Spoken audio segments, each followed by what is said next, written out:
What it do, YouTube? It's your boy T-Base here, coming at you on the First Touch YouTube channel with another FT After Dark. I believe this is number 3. Yeah, I know it's number 3, and you should know it's number 3 as well. It's gonna be in the title.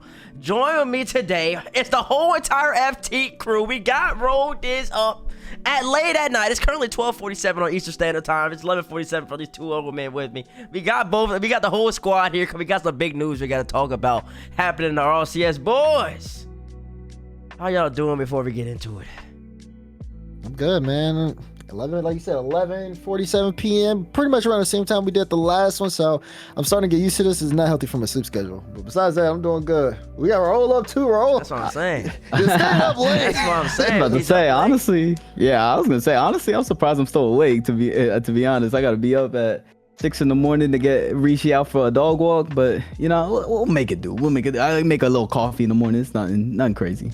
Nothing crazy. You see, as you can see why Raul, it doesn't usually be on DC. He looks like he's fresh out the club, so you know what. I haven't been yet. Yeah, I mean, but anyways, talk about Rocket League in particular. This episode is gonna focus on Furia. Furia, of course, they have moved over to NA, and as of yesterday, they have missed out on the winter major. Missed out on both majors so far this year. 0 for 2, and a lot of people had high expectations for this Furia squad. Yam was heralded as a top 3 undisputed player in the world in a lot of people's eyes. Furia, they finished top 4 of the world championship, won Gamers 8, and they've done every single thing in and of itself within the past calendar year. Moved over to NA, and the results have not come to fruition for them just yet. I want to get some initial thoughts before we get into the whole analysis of whether or not they should have moved here in the first place. I mean, I feel like, yeah, you have some growing pains here. I feel like we've seen this kind of a little bit with like True Neutral / Complexity. It's always that question of if they should move, that was kind of like looming over their shoulders.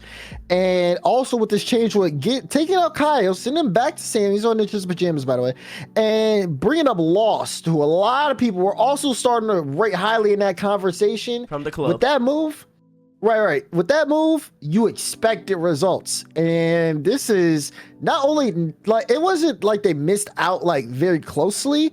Like there are still teams in the running right now. They've underperformed. They tried to perform late, but it just didn't work out. I don't know. It's strange. It's really strange. I'm thinking like you gotta look at it. So many people try to make these superstar studded rosters, and Kyle might have been the piece for this Furia team to get that little string of wins that they needed going. You know, he might have been the glue of the team, of the roster. You add in Loss, and now we talk about these growing pains. But what if the growing pains, you never grow? What if there's no growing pains? It's just pains. It's just pains. It's just gonna be pains at that. It's just gonna be pains at that point. And we're really gonna get into this because there's been a lot of talk on the timeline. It's been talked since the moment they moved over, specifically coming from the man who's wearing a lot of purple. I'm not gonna say who that is. That should never happen, and I didn't believe it'd be a good move, but we're gonna get into that. For those of y'all, I'm just trying to lay the groundwork here before we get into the tweets and everything. I'm just gonna talk about Furia in general and show how much money they have netted before they moved over to NA and how much money they have netted since they have moved over. And maybe we can get, maybe Raul or Demar has some contract insight on how much their contracts went up since they moved over to NA. I don't know the answer to that question. But anyways, let's get into the numbers. Furia from October 24th, 2021 to August 14th, 2022. So basically the start of RLCS 21-22 to the World Championship made $743,260. $743,260. Convert that to Brazilian real. That is $3,861,830. Bro, that's a lot. Said million. That's $3,861,000, almost $4 million to their name. This, of course, includes Gamers 8, where they, I believe, made like 500-something thousand or something along those type of lines. They made 200,000 at the World Championship. You got to factor in those two big breads, but they got the Gamers 8 invitation because they were the Sam 1. The Sam 1 automatic spot put them in a position to where they didn't have to go through a qualifier, and then they ultimately ended up netting the bag because I believe I'm going to get into it. The most important thing is about just getting to LAN, because that's where you make the money. So far this year, Furia has made a total of $18,000. That's including every single region that they played in. Of course, they missed out on every single major. They would have made $18,000 just off of winning 2 SAM regionals by this point. As it goes to show, they replaced loss with Kaio, and Kaio just won on Ninjas with Pajamas. That's her name, right, DeMar? Yep, Ninjas with Pajamas. Ninjas with Pajamas. Kaio just won a regional. So if Kaio can win a regional and he got dropped from Furia, you would have presumed that the Furia of last year could still win regionals in SAM. You win one of those regionals, you get $9,000 automatically. If they won 2 of those regionals, there would have been 6 by now. They would have already made $18,000 alone just off of cash prizing. That's, I want to put that in perspective. They also made $18,000 at the LA Major and in London. Just to put all these numbers in perspective, just to let y'all show how much prize money they're losing out on. So the question is, after I've set that table, was moving to NA the right move? I mean, the right move. And you could talk about now, you could talk about in the future, because there's a lot of people, we're going to get into it, there's a lot of people who are saying you got to give them a little bit more time. And we're going to compare complexity in a little bit, but I just want to know, was moving to NA the right move from the boys from SAM? I think it depends on, I guess, the goal here. Obviously, a lot of people are saying like the goal is money, like money is a huge factor in that. But also, there's like some people who like do it for pride. I remember like when Yan initially, before the move was being teased or announced, Yan had tweeted out, "I want to be the best, not in South America. I want to be the best in the world." So it was like that motivation to move was to compete with what he thought was the best teams in the world in North America, to try to be the best player in the world consistently versus like at live events every now and then. So it kind of goes into that fact. Now, if it's financially, if we're talking pure finances, no, you could have just been making a lot more money at home, as well as being able to still go to all these events. Could have got the notoriety up, the name up. And then kind of carried that region pride with you around the world, versus just coming to North America, especially if this is the result you're getting. No, it's just it doesn't benefit financially. Now, if it's like pride in other regions, that stuff can kind of be a little bit more debated. Let me cut you off real fast. Do either y'all know how much more money they're making since they moved over? No, like contract wise, no. Yeah. I mean, I can find out, but I wouldn't be able to tell you at this current moment. Okay. I think they're making a decent amount more than they were making in SAM. I think maybe because they're still in the same org. Yeah, that's the thing. Okay, but you got like a range roll. You got like a range of what I think probably like around 8-9. I'm thinking 8-9. And you think in SAM they probably made what, like 5-6, if that, maybe less. Maybe less. Yeah. Okay. Like, dang. Okay. Let's put it in perspective. Say they're making like 5,000 in SAM. That's probably a higher number. 5,000 in SAM for a full calendar year. That's $60,000. 9,000 in America. That's what nets you, what, 108,000, I believe. Quick math, makes 108,000. So the base pay has went up. But the maximum pay has already so far significantly decreased. All right, DeMar, back to you. I was just gonna say, when it comes back to the pride thing, like that's a whole conversation in itself. It's like, okay, if you want to be the best and you're coming over here and that's the prerogative, then we should start seeing that in the gameplay. It feels like the gameplay has been very kind of one-dimensional, and what used to be something that put a lot of fear in people has now become something that people easily can make play styles and adjust for. So what are you doing? That's really that's where the confusion is for me.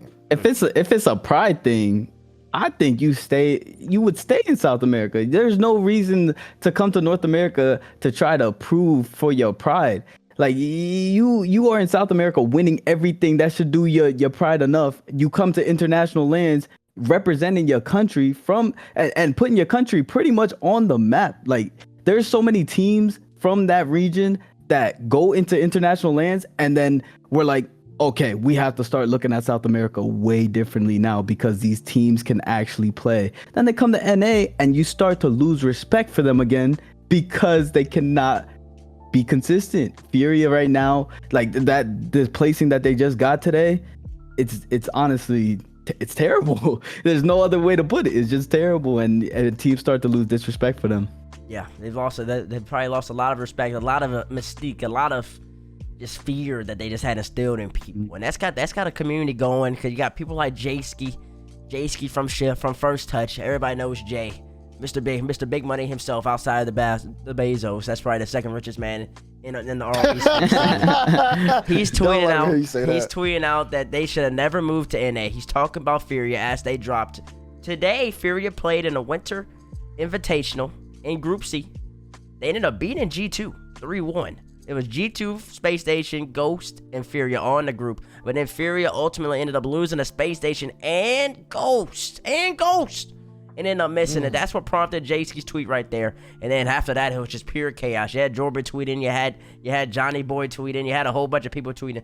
Jorby tweeted a couple things out of pure passion. We're not gonna show you all. We're not gonna show you all the tweets. Some of them just like we were out of pure passion. He has since apologized. But there are a couple tweets that we do feel that can be shown. Jorby, when Jayski tweeted they should have never moved to NA, quote tweeted that and said, "Dumbest take ever. He's tired of hearing it." Jorby is the only one who's tired of hearing that take. He says, "Ridiculous for how close they've been this split. Ridiculous after they just made a roster change to improve the roster long term. Insane that you could sit here and say this nonsense when Cole are doing what they are doing this season. Get this stupid A narrative out of here." Then he said, "All the same people were saying true neutral should never moved at this time, and now look at them. Furia just made a roster change. It's so stupid to say they never should have moved." Those are Jorbizzle's tweets. And then you got big boy Johnnyboi tweeting out as well, quote unquote, "In my opinion, Furia struggling is mostly down to their risk management. On LAN, higher risk players are more likely to work because players panic a lot. Furia's opponents are more calm online, meaning the risky plays Furia go for don't work as often." Interesting. He continued, takes like, quote, "they got figured out," end quote, and quote, "they aren't talented enough for the region," end quote, or just lazy. If you look more closely, you'll see Furia are easily talented enough, and with a more careful play style, they would be clear top 5 team. To me, I don't know who wants to go first. I mean, I can go first on both of these. I feel like, but like, yeah, I don't know who wants to go first. I got immediate like breakdowns. Yeah, if you want to, I can go too. It's up to you. Okay, for me, and we're gonna see what y'all think about this. I think that Johnny and Jorby are both missing the point. The point isn't that Furia doesn't have the talent. Right. It's never been that. It wasn't that when I said it 6 months ago when they moved over. It's never been a question about the talent. It's about NA being deep, filled with talent, and then also there only being 5 spots in NA, and on top of that, which a lot of people still aren't putting enough stock into. It is a major difference when you don't have tape on somebody, when you don't play somebody every week.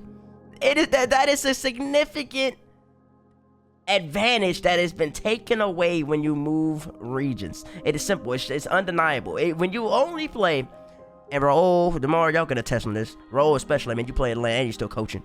When you're at a LAN and the SAM team gets there, they get there maybe a week before, maybe a week and a half if you're lucky. You're gonna get a couple. You're gonna get scrims against them for a week and a half, if that. That's not enough time to really figure out how they play. You can get, okay, they play fast, they might do this, that, and that, but you really don't know their tendencies. But when you have a whole entire 2, 3 months, 4 months of scrimming against a team, because how many times have y'all scrimmed against Fury? Just to put that in perspective. Probably like three times a week, sometimes 4. 3 to 4 times a week. FaZe is scrimming Furia. So quantify that. That means G2 is probably scrimming Furia 3 to 4 times a week. NRG, Gen G. I don't know why I said NRG, but I mean NRG's in the conversation. That's just out there.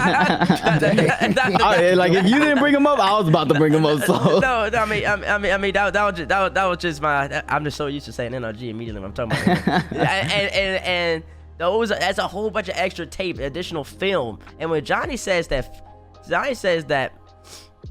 on LAN, higher risk players are more likely to work because players panic a lot more. I agree with that. I agree with that because I mean, there's more pressure on LAN, but you got to get to the LAN first in order to make those plays happen. And then when he's talking about it's more calm online, I don't necessarily know where he's going at, 'cause I still like feel like the stakes are there. But the main difference is that they know how you play, so they know when Lost and Yan are trying to create chaos up front, we just gotta survive that. They're gonna run out of boost, or we know how Lost tries to wrap around the back corner to come bump me. Okay, he's on his way again. I'm seeing it every single time I'm scrimming for the last 3 months. That's gonna affect your gameplay. That's gonna affect your ability. And when there's only 5 spots and you got an NA that's 9 teams deep potentially. I mean, Optic might make the run this weekend. So you got NA that's 9 teams deep potentially. It's not gonna go in your favor just having pure talent alone. And that's my main reason. That's the main reason. And I said it from the get-go, and I'm gonna stick with it. That's the main reason I think they shouldn't have moved, because you lose that advantage of surprise. You lose that advantage of mystique. You lose that advantage of Yan 1v3 and Optic, because they don't know how to play against them, because they don't play against them enough. And it ends up biting you. It comes back to bite you, because then it messes with your bottom line. Yeah. And that's why I think that Jorby and Johnny and a whole bunch of other Furia fans are missing out on. It's not about the talent. It's not about the individual skill. It's about the fact that now I played you so many times in a row that I know what your tendencies are, and I can utilize that against you. Coaches can game plan against that, and it can then make it to where you gotta play your best game. It comes a scheme game rather than a talent game. That's my thoughts on it. Bro, you can go first. I'm just gonna I was just gonna pretty much backpack. I think you're 100% spot on. There's a lot more film to game plan on. I think what Johnny is saying is correct. When you get to LAN, there's a lot more risks that can be taken, and teams that can capitalize on those risks, because other teams are nervous and they play way more shaky. You look at other South American teams that perform on LAN, the club, somebody who came out, and this was the team Lost was previously on, but another team from South America that came out, and out of nowhere we're just like, oh, South America has more talent. And I guarantee you, this next LAN that comes up, there will be another South American team where we'll be like, oh, South America has more talent. Yep. It's going to be every single time. It's because we do not have tape on them, so that when they come to LAN, it's the play style. I've mentioned that South America's play style is the reason why they're so good on LAN. It's because they breed them different down there. When they're down there, they play how they want to play. Furia still plays the same? Speed. You think Furia still plays the same? I think they try to. Yes. I think they try to. Yep. But it doesn't work because they're reckless with it. And North America has adapted, like you said. There's too much gameplay that we've scrimmed and we've replay reviewed, and teams are adjusting to how they play. So we know exactly when Lost is gonna go for the corner boost, go for a demo, and then we're like, all right, they're drained of boost. Let's get them right back. You know, things like that. But yeah, it's just way too much scrim time for us. And I wanted to mention something particular. What we're hearing a lot going around is that they need more time. Is something that we hear similar to another team that is kind of on the decline right now. So just NA is really deep, and it would have been beneficial for them to stay in the region, NRG, because that's what I said. I said if you didn't say it, I was about to say it. It's the same concept. The region's too deep. If they would have stayed in South America, they'd be at LANs. I think they would be. Mm-hmm. You know, North America went from a pond to a lake. That's the level of talent that has entered the region now. And you know, going to Johnny's tweets, when he talks about takes like they got to figure it out and they aren't talented enough for the region, I think I agree with them it being lazy for sure. Like, and I also agree with they are definitely talented enough for North America. Mm-hmm. But the statement they got figured out, I kind of am like on the side of that, because again, I've said it, I feel like the play style is one-dimensional. I feel like everyone, I mean, when I look at Furia's losses this split, they started the split out fine. They won their group. FaZe was in their group. They won that group. They had a game 5 of PK, a little concerning, but PK had up and downs, and they lost to Jinji, whatever. And the Invitational, they barely make out of groups, 1-2. They got out of groups by beating a crew just to get swept by M80. Sure, people, are they going to say it's close games? Oh, no, it was not close games. 4-0, 5-3, and 3-0. Not close at all. Not close games. Not close at all. Then this time, they lose in groups to Ghost in 5. Ghost, that was Ghost's first main event win in this split. That's the same Ghost, I believe, who got 3-1 by G2, 3-0 by SSG Series 4. Yeah. So Yeah, like exactly. Like the mental's down. They play against you, and this is like you are just on paper all around. Everybody's putting money down on this team. You shouldn't be going to game 5, let alone losing in that situation. So yeah, like what is going on? I agree with the tape thing, but also I don't think this is just a South America problem, because Complexity won their group every single time. Every event they won their group. They had Gen G in the group. They beat Gen G, and that was in the first event, and they kept that going, and they have been a pretty good force. One grand finals, one top 4, and now they won their group. They're sitting in quarterfinals. They they have Dignitas. They look like they could beat Dignitas if they keep going on. They stay consistent. They beat Dignitas before. They beat them multiple times, I should say, including in their semifinals to grand final. So it seems like another top 4 is set for Complexity. This is not a South America problem. This is a Furia problem right now. Raze Bull and AJG have adapted. They brought over CRR from Europe, and he's fitting in fine. So that team is working out. But for Furia, it's just they got to mix it up right now, because it seems like they're not a threat to anybody. And like I said, North America, the pond is a lake. There's a lot of talented people in the scene. This split has shown us that you have to be able to stand out for the rest. I feel like Complexity stood out because they had that team play. They are able to pass a lot more. They play very fast. It works out because they have a little bit of both, and they utilize their strengths. If Fury can do that, I think that they've been much better off, but I'm starting to ramble, so. Listen, now you're saying some good things, and it's interesting you bring up Complexity, because Jorby was then saying, once again, going back to his tweet. Sorry if people at home, I kind of got some allergies, so you see me wrinkle my nose. That's because I'm trying to avoid sneezing. Jorby put in his tweet, he said, ridiculous after they just made a roster change to improve the roster long term. Long term, you don't get rid of Kaio, somebody you just made all that band money with, and pick up a loss, and that's a long term move. That's a right now move. Like, we're trying to make a move right now, Jorby. So don't get the two conflicted. I mean, conflated. One, they're trying to benefit themselves long term, but that move is mainly a short term. We didn't make the major in the fall. We're trying to make it now. We're gonna pick up a loss. Kyle, you gotta go. You're not performing. I just want to put that out there. And when you bring Complexity's original roster made one LAN. That was the first in the fall 21-22. They finished 5th, 8th, went 3rd, 4th, 5th, 8th, and they won the tiebreaker 4-3 over SSG and won the greatest series of all time in RLCS. One of the most hype moments. Matter of fact, happened on the First Touch broadcast. That was a good show, by the way. That was a good show. And then after that, Complexity went home. They didn't bounce back. They 1-2 in the winter. Finished 7th in the winter, 6th in the spring. And then now they picked up CRR, who was one of the best players in Europe, brought him over to the squad, missed out again in the fall 22-23, finished 7th, and now just made the major. So they are 2 for 6, I believe, in LANs. 2 for 6 so far, including Worlds for LAN so far. And it's interesting that people keep bringing it up, because now it's like they're trying to say that True Neutral should never move. That's what Jorby said, and now look at them. And the jury's still out, and I think a lot of people are still going to say that Complexity shouldn't have moved, because they're still missing out on money. Because you can still make that same argument for Complexity, saying they could have been doing what Furia was doing, and Sam making majors, and then ultimately winning, and ultimately making some more bread at the majors. So yeah, and go ahead.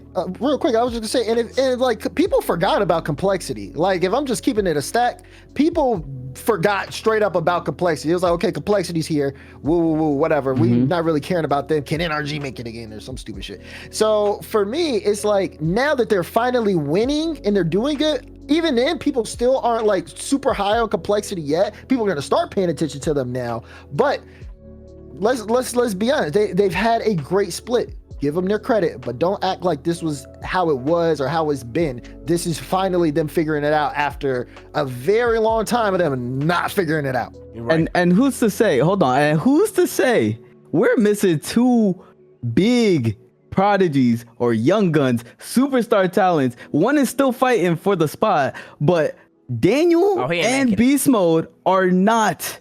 They more than likely will not be on it going to the major, right? But what I'm saying is multiple teams this split have dropped which is allowing complexity. We could be talking if these teams stayed healthy mentally and they were still like, all right, we're gonna move forward with the squad and they're all happy and everything's lovey-dovey. Complexity might not even be at the major if we're keeping it a buck.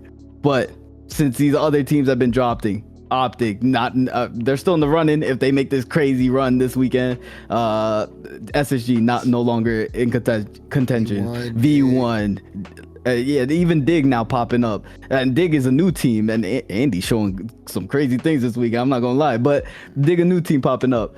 We still might not be talking about complexity, but they're having a fantastic split while other teams are dipping, and kudos to them for that. Yeah, that's big news. I mean, what happens when that damn beast mode team happens? Then you got complexity might miss out again. G2 maybe finally miss one. It just looks like Gen G is really looking consistent. Even though we're gonna see what happens in that Gen G phase matchup happening later today if this gets uploaded on the 4th. Should be. But that brings me to the question, because going forward, I think a lot of SAM teams are looking at their two predecessors. They're looking at True Neutral moving over, aka Complexity. They're looking at Furia, who moved over to NA. Going forward, what should these teams start prioritizing? Should they start prioritizing the LANs? Like the LAN spot? Should they stay in SAM to maximize their chance to make LAN? Or should they start doing what these teams are doing? Because once again, we're assuming Complexity got from True Neutral to Complexity, they definitely got a raise. And in Furia, we're also assuming they got a raise as well. So the base pays went up, but the opportunity to make LAN has went down. And I think that messes with the cash and everything. But I don't want to answer my own question. Going forward, what should these teams be prioritizing? That goes for the OCE teams that want to try to move over somewhere. That goes for the MENA teams that might want to move over to EU. Etc. etc. I mean, this is gonna sound biased, whatever y'all want to say or anything like this, but I feel like it has to come down with the expectation. I think the expectation going in is that you're not gonna do as good as you've been doing everywhere else. I honestly, or like for the teams that are moving. And the only reason I say that is because that's the same level. They think that? I feel like, yeah. Nah, they don't think that. They don't. So you think that this is okay for them? Like this is something that they expected to like not make majors? Oh no, I thought you were saying that when they move over, they don't think that they can do as well. What I'm saying is teams that move over probably have the expectation of at least making a major, and I'm saying that they probably shouldn't. Yes. Yeah. Yes. Yeah. And I was going to use Gen G as an example, which was why I said the whole bias thing, because they kind of had that expectation when they did move over. At least from what I've heard from talking to like Nolan and Jack and even Chronic sometimes. I think like they've said that they never had like, they didn't know how good they were going to do, so they didn't set the expectation so high. But now that they're doing as good as they are, that's true. They're going to keep going, and now they believe in themselves and all that. Obviously there's a very good team environment over there. But my whole point is that when you come over, especially from like an organization standpoint, if I'm paying for people, it's really hard to like. I guess like this is a much deeper conversation, but like as an organization, if you are paying if you're an organization, if you're paying to bring people from one area to the next, and you're spending a considerably larger amount of money as an organization, as a business standpoint, you are expecting them to make the major. You have enough faith in them that you're like, this is a good team. They can compete for a chance to major. But if you really want them, if they're coming over to improve, or if they are simply not it like that, then you have to take that expectation away, or at least, find like a middle ground financially wise, because I think it's like a big thing financially wise. I've been kind of keeping eyes on esports business and stuff like that. So like making that financial risk is definitely always going to be something in the back of their heads. Of course, for Furia, at the time, Furia looked like they were them. Yep. So I wouldn't be surprised if the organization thought, oh, you want to move over to NA, get the NA check? Oh yeah, go ahead, go do it. They ran into a wall though, and now they've been trying to readjust. You talking about the roster move they made to pick up Lost. Lost definitely had a buyout. You think the club was just like, here, take them? You got to pay money to bring another player over, and we know what this economy is looking like too. So like for me, I think it's just that mindset. If the organization themselves had like to say, hey, if we're porting you guys over, they probably expect them to do well. And for Furia, the players, they're in a whole new territory and they're trying to adjust. And it's probably like that. And then it makes another pressure from the organization that could also be causing some of these issues. Yeah, I think from an org standpoint, you're going into that with the expectation that your team is going to be dogs in that region. Like, right, if you're gonna make that risk, that high risk, it's a high risk, high reward. And Furia coming out of top 4, they beat the world champ what was it, favorites, the boys. Yeah, they took them out. They took them out, and you're like, all right, bet this is a fair play. All right, if they want to move to NA, get more experience, I think that they can be a major team in NA. And so did majority of people thought they would come to NA and they'd be a top 5 team right off the bat. Right? Okay. Bates an outlier. But people like you and I, we thought they can contest, and they can contest. But contesting isn't enough. You have to do it. And that's the thing, is like, you can't have these close series and just be like, they're right there. Well, they're always gonna be right there because there's 5 teams that are just better than them every time. This is the same argument we use with multiple other teams, but they are just always gonna be right there when they could be there at a LAN if they just stayed in South America. Yeah. And the ghost loss is crazy. I'm just saying, like, the ghost loss is just crazy in general. Like, I get competing with the top teams, but you can't lose to Ghost. You know, Jared, I know you watch it. I love you, Jared. But your team is beatable. And it's not even Ghost. It's like the Ghost is like going to 5 with PK. It's like I'll give them credit. They were doing really well. They almost had a chance here to split. But regardless of that fact, we always talk about it. The skill level, where it's like, okay, top maybe 3 to 5 in NA, close. Then it's like this middle group, and then it's like the bubble teams that qualify every regional to get in, who want to be in that middle group / top spot. Furia should be in that top spot, battling be in that top 5, not losing the teams that are playing close qualifiers. It just shouldn't happen. So it's just like I understand defending Furia, but it's really hard to defend them when they have losses like that. Yeah. I just want to move. I think people should prioritize the LAN spots. The LAN spots is how you build your legacy. It's how you build your legacy. You build your cachet. It's how you get talked up into being an undisputed top 3 player in the game. He was. Nah, he was. I still think he was. Wasn't. Never was. I think he was. Never was. It could be. Never was though. The top 10. We'll give him top 10. Someone tag Johnnyboi. It's how you get talked so much into thinking that your LAN performance is automatically going to translate to online performance. Even though your online performance was shown in SAM, you still had to go game 7 with the club like 3 straight times in the spring. Had to go game 7 with them every single time. But you're getting the W's though, and that's what matters at the end of the day. And I think the LANs, it's anybody's game. At the LANs especially, where there's going to be so few of them, it's just about getting there. When you're a team of furious talent, you can always have a chance to win the LAN. Like, I don't think any of us are going to disagree. If Furia made the LAN, they would have a chance to win it because they're LAN players. They get loud, they're aggressive. They have that mystique about them. They have that ability to surprise you, and that's what it takes in order to win a LAN outside of like BDS, who's just going to beat you methodically. beat you methodically and just play the most solid Rocket League ever. So that's what it takes. And Furia has a really good chance. It really has a really good chance at LAN, but you got to get there. And moving regions, I think, significantly lessens that opportunity, that chance at making the LAN from almost, I would say, like a 90% in SAM to, I don't even know what the percentage would be in NA, but it's not that good. It's not that good. Here's a good question for y'all. I want y'all to answer this. Furia makes a LAN. Are you taking Furia or a South American team right now? Better odds to win the LAN. Oh, Furia, no question. Yeah, I'll take a Furia. Furia, no question. Still Furia? Okay. Furia, no question. No question. Talk about the mystique and the mystique.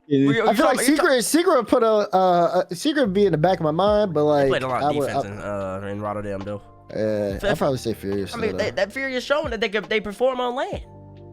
Lost is just got to get there. Lost is showing up performing late. That's what I'm saying. It's just about getting there for a lot of these teams. And when you move over to NA, and we haven't seen anybody move to EU just yet, but maybe that'll happen too. When you move over to EU, you're messing with your chances, and I think that ultimately hurts the bottom line, because if Yan, for example, had made a YouTube channel 6, 7, 8 months ago, that YouTube channel would have soared so high, so fast. If you made a YouTube channel now, it's not gonna be the same. He's still the same player though. He's still really great. I just saw him today. He's still a really great player. You can make an argument for top 10, top 15 in the game if you really wanted to, but. Not top 3? Not top 3, though. Not top 3? Not top 3, we can talk about top 3 differently, bro. When you say somebody's top 3 in the game, man, you gotta do a little bit more than that. But that's the whole point. And I just feel, and also I think the last thing we'll touch on is the pressure that's placed on these players. The more you talked about it the orgs, like, yeah. I mean, you're coming over from Sam to North America. You have expectations. You have expectations that you have to meet, and that's more pressure that's a lot of pressure, because you got to perform. You're getting paid more, your org expecting it, they're buying out Lost, and every single regional, I need to win this to show that making this move is right, and also to show that I can stay here, because that's like a big life opportunity for a lot of players just to move over. I don't know where exactly they're staying. I've heard rumors about staying in Mexico, rumors about them staying in Miami. I don't know where they're staying, but they're staying somewhere in North America. And like that's probably a big deal for a lot of these young players of the game who are trying to make something not only for themselves but for their families as well back at home. And that's a whole different. It's a whole additional factor that isn't touched on enough. That pressure just to be great, the pressure to make sure you maximize. Because one thing playing at a LAN and everybody's got hiding pressure, and then nobody knows you. It's another thing when you got to make the LAN. And you're getting paid more, and all these expectations are being heaped upon you, and it's not happening. That's just gonna lead to more frustration, and that pressure ultimately ends up killing some careers. That messes up a lot of people's careers. So it's gonna be interesting to see what happens with this Furia squad moving forward. Early predictions: do they make the spring major? No.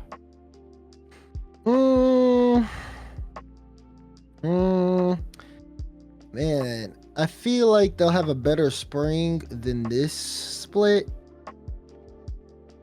I'll say yeah. Illusion. But it's not because I feel like they'll get better, but I also feel like Trey Window is gonna have a lot of new teams that won't do as well, and they'll sneak in. Okay, I'm gonna say no. They're gonna call me a hater, but I'm just a realist. I'm just a realist. Y'all need to start listening to what I'm saying. Start listening to what Paige is saying. I'm not a hater. I want to see everybody succeed, especially, and that's why I keep advocating on Twitter for 2014 major minimum. So then teams like Furia, regardless whether they move or whether they don't move, they can still have an opportunity to play the LAN. I think, like I said, if Furia played the LAN, they could ultimately win it. And I think that's a realistic possibility. But making it hard, it's just very, very difficult in the current state of Rocket League. So it'll be interesting to see. Jorby, I know you're feeling a lot of pain. Furia fans, I know you're feeling a lot of pain, but hopefully y'all can bounce back, improve me and Raul wrong, because we both said you're not making spring. Demar, of course, he's going to say yes, because he likes making sure that everybody is taken care of. He likes being a good teddy bear. Teddy bear is crazy. Teddy bear. Oh. And then last but not least, before we leave, we'll probably make another separate video on them, because it's been about 38 minutes, and all we care about right now is Furia at the moment. But NRG, Raul, you 3-0 them today. They're making a roster change going into the spring split, or no? Yes or no? If they do, it's the wrong move. They need to make one. They needed to make one a long time ago. The ship's been sinking. It's sunk now. It's at rock bottom. Who did they pick up? Look, all I'm saying is there's 2 teams that didn't make the major, and they got superstars. You dropped the bag for them. Oh, one of them. Daniel Beast Mode to NRG. That's what we're always calling right now. We already know the Bezos hopped off the bandwagon. NRG fans, I know you guys are faithful. Y'all aren't going anywhere. It is currently 1:26 a.m. on the Eastern Coast, Eastern Standard Time, Eastern Coast. This is a global thing. It's 1:26 a.m. on the East Coast of America, and we just had another great FT after dark. I don't know how I closed it out the first time. I really don't remember. I hope that y'all all have the best of nights. Hope that you tune in to First Touch on Wednesdays live, as we always put absolutely fantastic shows. We have a couple great things coming in the month of March, and we hope to see you all in San Diego for the Winter Major, as the best of the best will be competing there. FaZe, we're gonna see what you can do as well coming today. See if FaZe can be Gen G. Oh, and before we go, there is a world, and I want everybody watching this, because I believe this goes on the 4th. And if FaZe beats Gen G today, Saturday, March 4th, G2's gonna be your 1 seed coming out of NA. G2's gonna be your 1 seed. Close it. Close it. Y'all have the best of nights. Wait. Y'all have the best of nights. We're out of here. Toodaloo. Toodaloo.